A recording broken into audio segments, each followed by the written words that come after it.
Assalamualaikum warahmatullahi wabarakatuh. Halo semuanya. Saya akan menjelaskan materi mengenai siklus air pada pembelajaran IPA di tema 8, subtema pertama di kelas 5 SD. Mari simak dengan baik materi yang akan saya jelaskan pada video berikut ini. Semua makhluk hidup di dunia, baik manusia, hewan, dan tumbuhan, pasti membutuhkan air untuk bertahan hidup. Air merupakan salah satu unsur abiotik atau benda mati yang berpengaruh pada kehidupan makhluk hidup dalam ekosistem dan merupakan energi yang dapat diperbarui ketersediaannya disebabkan adanya siklus. Pasokan air yang tidak pernah habis di bumi disebabkan oleh adanya tahapan siklus air yang terjadi secara alami. Apa hubungannya hujan dengan terjadinya siklus air? Hujan terjadi ketika air laut mengalami penguapan akibat panas sinar matahari, yang kemudian membentuk uap air yang akan naik ke atmosfer bumi dengan secara perlahan pada tahap ketinggian tertentu. Uap air tersebut akan mengembun, kemudian berubah menjadi titik-titik air yang akan membentuk awan-awan kecil. Awan-awan kecil itu kemudian berubah menjadi awan yang besar sekali. Awan besar tersebut berisi titik-titik air. Saat itulah titik-titik air tersebut akan dijatuhkan ke bumi yang biasa sering kita sebut dengan fenomena hujan. Hujan sangat dibutuhkan oleh makhluk hidup. Fenomena alam seperti hujan yang sering kita lihat merupakan bagian dari tahapan siklus air. Itulah mengapa hujan dengan siklus air saling berhubungan. Bagaimana proses terjadinya siklus air? Mari simak penjelasan berikut dengan baik. Siklus air atau siklus hidrologi adalah suatu siklus yang terjadi di lingkungan perairan yang terjadi secara terus-menerus atau tidak akan berhenti. Siklus air merupakan pergerakan air dari lautan ke udara, ke tanah, lalu kembali ke laut. Hal ini terjadi karena panas sinar matahari akan melakukan pemanasan terhadap permukaan bumi, sehingga air yang ada di dalam permukaan bumi akan menguap. Air yang mengalami penguapan akan naik menuju atmosfer dan turun kembali ke bumi. Komposisi air asin adalah 95,96%, sedangkan sisanya adalah air tawar. Siklus air membuat daur air terus-menerus. Daur air ini akan bermanfaat untuk menciptakan hujan, mengatur perubahan cuaca, menjaga suhu lingkungan tetap stabil, dan keseimbangan biosfer atau lapisan yang dihuni makhluk hidup di bumi. Siklus air terbagi menjadi 4 tahapan.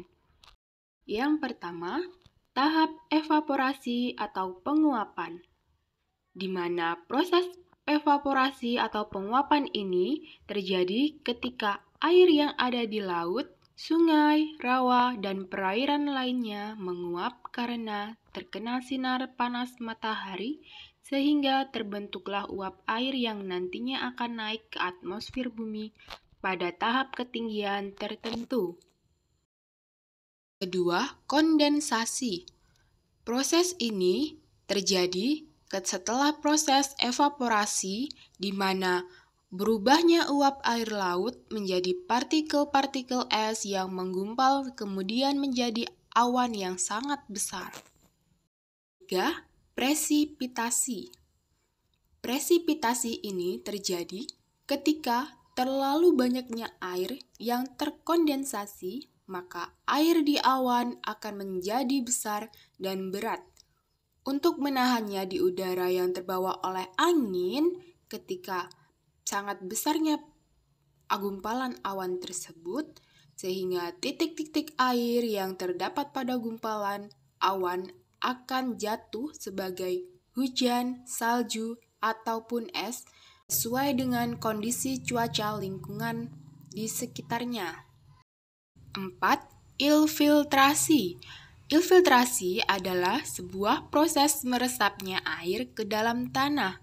Proses ini sangat berpengaruh terhadap permukaan bumi untuk ketersediaannya air di muka bumi ini. Siklus air terbagi menjadi 3 jenis, yaitu pertama, siklus pendek, kedua, siklus sedang, dan 3, siklus panjang. Saya akan menjelaskan ketiga siklus tersebut di dalam siklus air. Pertama, siklus pendek. Siklus pendek berlangsung di atas perairan laut. Siklus pendek ini diawali dengan tahap evaporasi atau penguapan air laut karena panasnya sinar matahari. Air akan diubah menjadi uap air atau gas sehingga akan naik ke atmosfer bumi. Uap air tersebut naik ke atas sampai ketinggian tertentu, kemudian terbentuklah awan yang disebut dengan proses kondensasi. Kondensasi ini adalah proses yang mengubah uap air dari bentuk gas menjadi bentuk cair, sehingga nantinya terjadilah presipitasi atau air hujan. Presipitasi ini terjadi jika terdapat begitu banyak air yang mengembun sehingga udara tidak dapat mendukung beratnya, maka air di awan tersebut akan jatuh ke bumi dalam bentuk hujan. 2. Siklus sedang. Siklus sedang terjadi ketika air laut mengalami evaporasi atau penguapan akibat panas matahari. Evaporasi menghasilkan uap air. Uap air laut tertiup oleh angin bersama uap air dari hasil air laut, sungai, dan lainnya menuju ke daratan. Kemudian, uap air tersebut mengalami kondensasi dan membentuk awan. Semakin lama kandungan di dalam air, semakin banyak sehingga terjadilah presipitasi atau hujan di daratan. Air hujan yang jatuh ke daratan akan meresap di dalam tanah menjadi air tanah. Proses ini dinamakan infiltrasi. Ketiga, siklus panjang. Siklus panjang mengalami evaporasi atau penguapan dari air laut, sungai, dan perairan lainnya. Penguapan air ini juga bisa terjadi melalui tumbuhan yang disebut dengan transpirasi. Uap air hasil dari evaporasi dan transpirasi akan bercampur dan tertiup oleh angin ke daratan, kemudian terjadilah kondensasi dan terbentuklah kristal-kristal es, lalu turunlah hujan salju atau gletser. Gletser akan mencair dan masuk ke dalam aliran sungai dan kembali lagi ke lautan. Baiklah, demikian yang bisa saya sampaikan. Semoga bermanfaat. Dan saya ucapkan terima kasih. Wassalamualaikum warahmatullahi wabarakatuh.